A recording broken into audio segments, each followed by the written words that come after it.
Hi, my name is Trey Sinclair. I'm the agent at Wells Insurance Agency in McLean, Florida.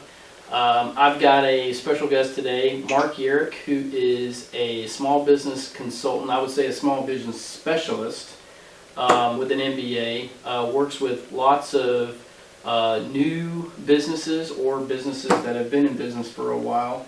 One of the things that I wanted to talk to Mark about, the climate is really good right now for starting a new business, but if somebody was planning to start a new business, or maybe they just started a new business but they need some help planning and some resources, where can they go?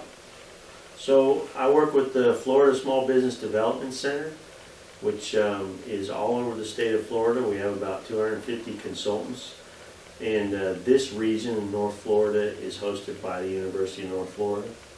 And we cover 18 counties, all the way down to Palatka, Putnam County, up to Nassau, and then over to the area where I sort of run around, which is, say, Hamilton, Suwannee, Lafayette, Columbia, and down in there. So we offer one-on-one consulting at no charge in areas of business startup, like setting up your LLC or your S Corp, looking into what kind of licenses and permits and things that you need, also municipal regulations. We look at business planning. We help folks with business planning, marketing, access to capital, which is probably the biggest one. Folks need money to start their business, financial management, exporting, government contracting. So like you said, startup businesses, but also businesses that are in business, that are established. And really those are our main target, because studies show that that's where most of your jobs are going to come from, businesses that have been around for about 3 years or more and they're ready to expand.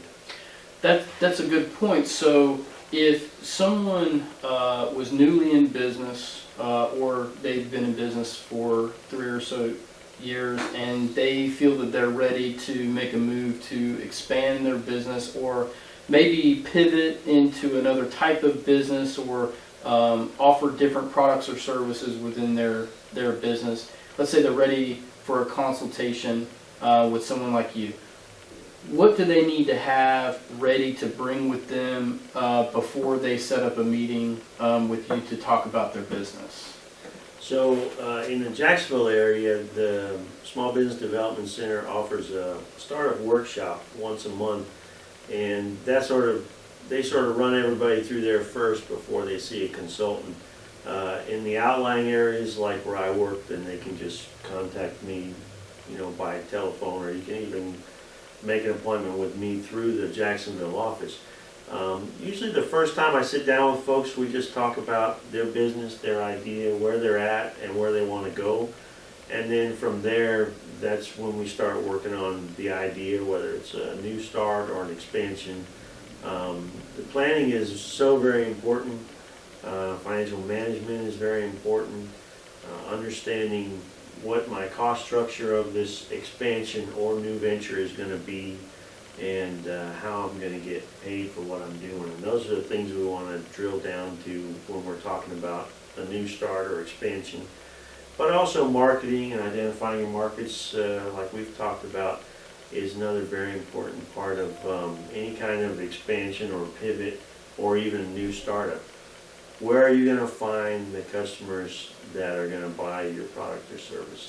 That's key. So just so people who see this know, what are the smallest businesses you work with and the largest businesses you work with, to give them a range of an idea of who would benefit from your services, or who you've helped in the past? Right. Well, if you understand the statistics of businesses, most businesses, I think it's about 80%, are what we call non-employers. And that's your plumber, your carpenter, your contract folks that are out there, and the only employer is them. And that's a majority of small businesses in the state of Florida. And so we work with a lot of what are called non-employers, a lot of sole proprietors. And then from there, the biggest businesses have worked with probably companies that have a couple hundred employees. And I'm sure that some of my colleagues have worked with even larger businesses. So really anywhere from 1 until unlimited. The Small Business Administration specifies a small business by industry, so the number of employees and the revenue is different per industry code. But a small business can be classified by them even with up to 5,000 employees in some cases. Okay, so wide range, down to one person all the way up to unlimited. So I just wanted to make sure people knew. If it was a single person that's starting a business, they could still benefit from business Absolutely. planning. And I appreciate your time, Mark. Thank you for doing this. Thank you. All right. Bye-bye.